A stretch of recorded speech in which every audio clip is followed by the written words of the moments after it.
Sind Senioren am Steuer ein Sicherheitsrisiko? Ab wann lässt die Fahrtüchtigkeit nach? Und was bringen freiwillige Fahrfitness-Checks? Josef Wagner ist 92 Jahre alt.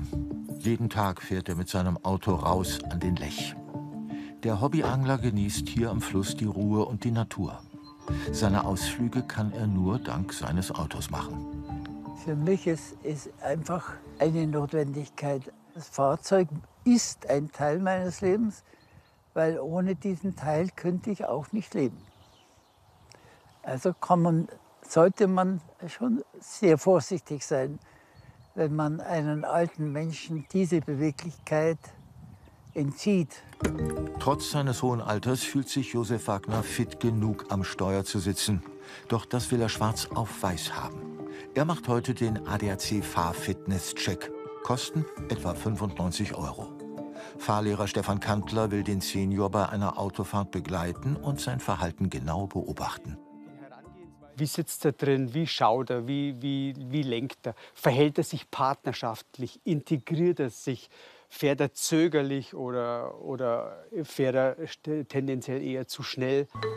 Wie wird Josef Wagner sich schlagen? Den Fahrfitness-Check macht der 92-Jährige freiwillig. Und egal wie er fährt, es hat für ihn keine Konsequenzen. Aber wäre eine verpflichtende Fahrtauglichkeitsprüfung für ältere Fahrerinnen und Fahrer nicht sinnvoller? Nach solchen schweren Verkehrsunfällen werden immer wieder Forderungen laut nach verpflichtenden Medizinchecks für Senioren am Steuer. Neben Sehen und Hören lassen im Alter auch andere Fähigkeiten nach, sagt Fahrlehrer Stefan Kantler. Die Reflexe, das Reaktionsvermögen, die Mobilität, die Beweglichkeit, alles Dinge, wo man sagt, das wird durchaus kritisch zum Autofahren. Die EU will Unfallzahlen stark reduzieren und deshalb die Führerscheinrichtlinie reformieren. Dabei wurden auch verpflichtende Gesundheitsprüfungen beim Umtausch oder der Verlängerung des Führerscheins diskutiert und ob Führerscheine von über 70-Jährigen auf maximal 5 Jahre befristet werden sollen. Doch das EU-Parlament hat diese Vorschläge kürzlich abgelehnt. Der ADAC begrüßt das, denn er sieht in älteren Autofahrern keinen besonderen Risikofaktor im Straßenverkehr. Es ist sehr schwer vom Alter her wirklich einen Zeitpunkt zu definieren, ab wann man denn sinnvollerweise ein solches Angebot dann verpflichtend vorschreiben sollte. Aus unserer Sicht muss man wirklich an die Selbstverantwortung appellieren. Das heißt, jeder, der unterwegs ist mit einem Auto, aber natürlich auch mit dem Fahrrad, sollte sich ständig kritisch hinterfragen, ob er noch gut geeignet ist, ob er noch in der Lage ist, auch in der Form am Straßenverkehr teilzunehmen. Sind ältere Autofahrer in einen Unfall mit Personenschaden verwickelt, so tragen sie häufiger die Hauptschuld als Jüngere. 2022 waren laut Statistik Menschen ab 65 Jahren in mehr als 2/3 der Unfälle die Hauptverursacher. Bei den mindestens 75-Jährigen trugen 3 von 4 Autofahrern die Hauptschuld. Verkehrsmediziner Peter Frank untersucht regelmäßig Menschen, die berufsmäßig fahren. Dieselben Tests, wie etwa Sehvermögen, Aufmerksamkeit und Reaktionsfähigkeit, macht er auch bei älteren Autofahrern, die oft nicht mehr gesund sind.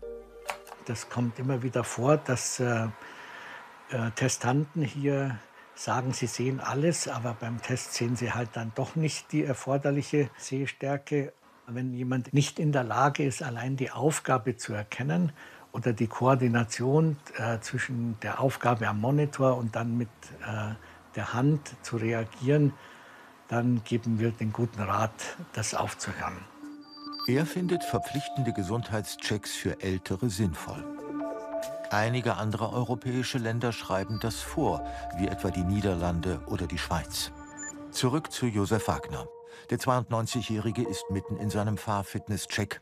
Er lehnt verpflichtende Medizintests ab. Denn hier wird ganz intensiv auf die Eigenständigkeit eines Menschen eingewirkt.